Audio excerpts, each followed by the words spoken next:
ಚಿಂತಾಮಣಿ ನಗರದ ward number 31ರ ತಿಮ್ಮಸಂದ್ರದ ಗ್ರಾಮದಲ್ಲಿನ ಜಮೀನಿನ ವಿವಾದದ ಹಿನ್ನೆಲೆ ಮಾಜಿ ಸಂಸದ ಎಸ್ ಮುನ್ಸಾಮಯ್ಯ ಹಾಗೂ ವಿಧಾನ ಪರಿಷತ್ನ ವಿರೋಧ ಪಕ್ಷದ ನಾಯಕ ಚೆಲುವಾದಿ ನಾರಾಯಣಸ್ವಾಮಿರವರು ಭೇಟಿ ನೀಡಿ ಪರಿಶೀಲನೆ ನಡೆಸಿದ್ದ ಸಂದರ್ಭದಲ್ಲಿ ಸ್ಥಳದಲ್ಲಿ ಅಧಿಕಾರಿಗಳು ಮತ್ತು ಮಾಜಿ ಸಂಸದ ಎಸ್ ಮುನ್ಸಾಮಿ ನಡುವೆ ವಾಗ್ವಾದ ನಡೆದಿತ್ತು. ಈ ಸಂದರ್ಭದಲ್ಲಿ ಮಾಜಿ ಸಂಸದ ಎಸ್ ಮುನ್ಸಾಮಿರವರು ಜಿಲ್ಲಾ ಉಸ್ತುವಾರಿ ಸಚಿವರು ಬೇಕಾದರೆ ಮಸೀದಿಗೆ ಸೇರಿಕೊಳ್ಳಲಿ ಎಂದು ಟಾಂಗ್ ನೀಡಿದ್ದರು. ಈ ವಿಚಾರದಲ್ಲಿ ಚಿಂತಾಮಣಿಯ ದಲಿತ ಪರ ಸಂಘಟನೆಗಳ ಮುಖಂಡರು ಪತ್ರಿಕಾಗೋಷ್ಠಿ ನಡೆಸಿ ಮಾಜಿ ಸಂಸದರಿಗೆ ತಲೆ ಕಟ್ಟಿದೆ, ಅವರು ಅರೆ ಹುಚ್ಚರು, ಇವರು ಚಿಕಿತ್ಸೆ ಪಡೆಯಲು ನಿಮ್ಹಾನ್ಸ್ ಆಸ್ಪತ್ರೆಗೆ ಹೋಗಲಿ ಎಂಬ ಹೇಳಿಕೆಗಳನ್ನು ನೀಡಿದ್ದರು. ಈ ಹಿನ್ನೆಲೆಯಲ್ಲಿ ಇಂದು ತಿಮ್ಮಸಂದ್ರದಲ್ಲಿ ದಲಿತ ಮುಖಂಡ ಶ್ರೀನಿವಾಸ್ ಪತ್ರಿಕಾಗೋಷ್ಠಿ ನಡೆಸಿ ಮಾತನಾಡಿ, ದಲಿತರಿಗೆ ಅನ್ಯಾಯ ನಡೆಯುತ್ತಿದ್ದರೂ ಇದುವರೆಗೂ ಯಾವೊಂದು ದಲಿತ ಸಂಘಟನೆಗಳ ಮುಖಂಡರು ಸಹ ಮುಂದಾಗಲಿಲ್ಲ. ನಮ್ಮ ಕಷ್ಟವನ್ನು ತಿಳಿದು ಮಾಜಿ ಸಂಸದ ಎಸ್ ಮುನ್ಸಾಮಿರವರು ವಿವಾದಿತ ಜಮೀನಿನ ಸ್ಥಳಕ್ಕೆ 2 ಬಾರಿ ಭೇಟಿ ನೀಡಿ ಧೈರ್ಯವನ್ನು ತುಂಬಿದ್ದರು.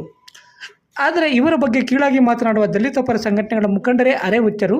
ಮೊದಲು ಈ ರೀತಿಯ ಹೇಳಿಕೆ ನೀಡಿರುವ ದಲಿತ ಸಂಘಟನೆಯ ಮುಖಂಡರುಗಳೇ ಮೊದಲು ಹೋಗಿ ಚಿಕಿತ್ಸೆ ಪಡೆಯಲಿ ಎಂದು ದಲಿತ ಮುಖಂಡ ಶ್ರೀನಿವಾಸ್ ಆಕ್ರೋಶ ಹೊರಹಾಕಿದ್ದಾರೆ. ಇವತ್ತು ನಮ್ಗೆ ಅನ್ಯಾಯ ಆಗಿದೆ, ದಲಿತರಿಗೆ ಅನ್ಯಾಯ ಆಗಿದೆ ಅಂತೇಳಿ ಇವತ್ತು ನಮ್ಮ ಮಾಜಿ ಲೋಕಸಭಾ ಸದಸ್ಯರಾದಂಥ ಮುನ್ಸಾಮಿ ಅವರು ಬಂದು ನಮಗೆ ಸಹಾಯ ಮಾಡಿ ಇವತ್ತು ನಮ್ಮ ದಲಿತರಿಗೆ ಅನ್ಯಾಯ ಆಗಿದೆ ಅಂತೇಳಿ ಹೋರಾಟ ಮಾಡ್ತಾ ಇದ್ದಾರೆ. ಅಂಥವ್ರ ಬಗ್ಗೆ ಇವತ್ತು ಕೆಲ ದಲಿತ ಮುಖಂಡರುಗಳು ಇವತ್ತು ಏನ್ ಮಾಡ್ತಾ ಇದ್ದಾರೆ, ಅರೆಹುಚ್ಚರು ಅಂತ ಅವ್ರಿಗೆ ಪಟ್ಟ ಕಟ್ತಾ ಇದ್ದಾರೆ. ಇದು ಎಲ್ಲಿದೆ ನ್ಯಾಯ? ಈ ಸಮಾಜದಲ್ಲಿ ದಲಿತರು ಬದುಕಕ್ಕೆ ಬಿಡಲ್ವಾ? ಯಾರೋ ಒಬ್ಬ ಕೋಮಿನ ಜನಾಂಗಕ್ಕೆ ನೀವು ಎಲ್ಲಾ ದಲಿತರು ಅವರಿಗೆ ಸಪೋರ್ಟ್ ಮಾಡ್ಕೊಂಡು ಹೋಗ್ತಾ ಇದ್ರೆ ಇವತ್ತು ನಮ್ಮ ದಲಿತರಿಗೆ ನಮ್ಗೆ ಅನ್ಯಾಯ ಆಗ್ತಾ ಇದೆಯಲ್ಲ. ದಲಿತರು ಎಲ್ಲಿ ಹೋಗಿದ್ದಾರೆ? ಇವತ್ತು ಅವರು ನಮ್ಗೆ ಸಪೋರ್ಟ್ ಮಾಡಿದ್ರೆ ನಾವು ಅದ್ರಲ್ಲಿ ಜೀವನ ಮಾಡ್ಕೊಂಡು ಬದುಕ್ತಾ ಇದ್ವಲ್ಲ, ಇದು ತಪ್ಪಲ್ವಾ? ಬಂಧುಗಳೇ, ಎಲ್ರಿಗೂ ಜೈ ಭೀಮ್ ಹೇಳ್ತಾ, ಏನಿವತ್ತು ನಾವು 70 ವರ್ಷಗಳಿಂದ ನಮ್ಮ ಜಮೀನನ್ನ ಉಳುಮೆ ಮಾಡ್ಕೊಂಡು ಬದುಕ್ತಾ ಇದ್ವಿ, ಅದರಿಂದ ಜೀವನ ಸಾಗಿಸ್ತಾ ಇದ್ವಿ. ಆದ್ರೆ ಇವತ್ತು 4 ಲಾರಿಗಳಿಂದ ಜನ ಬಂದು ನಮ್ಮನ್ನ ಕತ್ತಿಡಿದು ಆಚೆ ನೂಕಿ ಇವತ್ತು ಅವ್ರು ಬೇಲಿ ಹಾಕೊಂಡು ಹೋಗ್ತಾ ಇದ್ದಾರೆ. ಇದನ್ನ ಕೇಳೋಕೆ ಹೋದ್ರೆ ಇಲ್ಲಿ ನ್ಯಾಯ ಎಲ್ಲಿದೆ?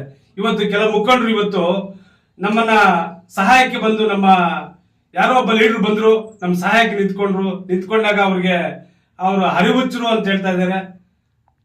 ಅಂದ್ರೆ ದಲಿತರಿಗೆ ಅನ್ಯಾಯ ಆಗ್ತಾ ಇದೆ ಅಂದ್ರೆ ಪ್ರಶ್ನೆ ಮಾಡಕ್ಕೆ ನ್ಯಾಯನೇ ಇಲ್ವಾ?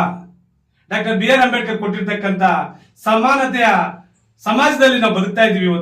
ಇವತ್ತು ದಲಿತರಿಗೆ ಅನ್ಯಾಯ ಆಗಿದೆ, ಯಾರು ಕೇಳಲ್ವಾ? ಇವತ್ತು ಅದೇ ದಲಿತರು ಯಾರೋ ಬಂದು ನಮ್ಗೆ ಸಹಾಯ ಮಾಡ್ತಾ ಇದಾರೆ ಅಂದ್ರೆ ಅವ್ರನ್ನ ಹರಿಹುಚ್ಚರು ಅಂತ ಇದ್ದಾರೆ. ಇದು ಎಲ್ಲಿಗೆ ಹೋಗ್ತಾ ಇದೆ ಈ ಸಮಾಜ? ದಯವಿಟ್ಟು ಇದನ್ನ ನಾವು ಅರ್ಥ ಮಾಡ್ಕೋಬೇಕು. ಯಾಕಂದ್ರೆ 70 ವರ್ಷಗಳಿಂದ ನಾವು ಮುತ್ತಾತರ ಕಾಲದಿಂದ ಇವತ್ತು ನಮ್ಮ ಜಮೀನನ್ನ ನಾವು ಉಳುಮೆ ಮಾಡ್ಕೊಂಡು ಅದರಲ್ಲಿ ಜೀವನ ಸಾಗಿಸ್ಕೊಂಡು ಬರ್ತಾ ಇದ್ವಿ. ಇವತ್ತು ಆ ದಲಿತರಿಗೆ ಅನ್ಯಾಯ ಆಗ್ತಾ ಇದೆ. ಎಲ್ಲಿದೆ ನ್ಯಾಯ?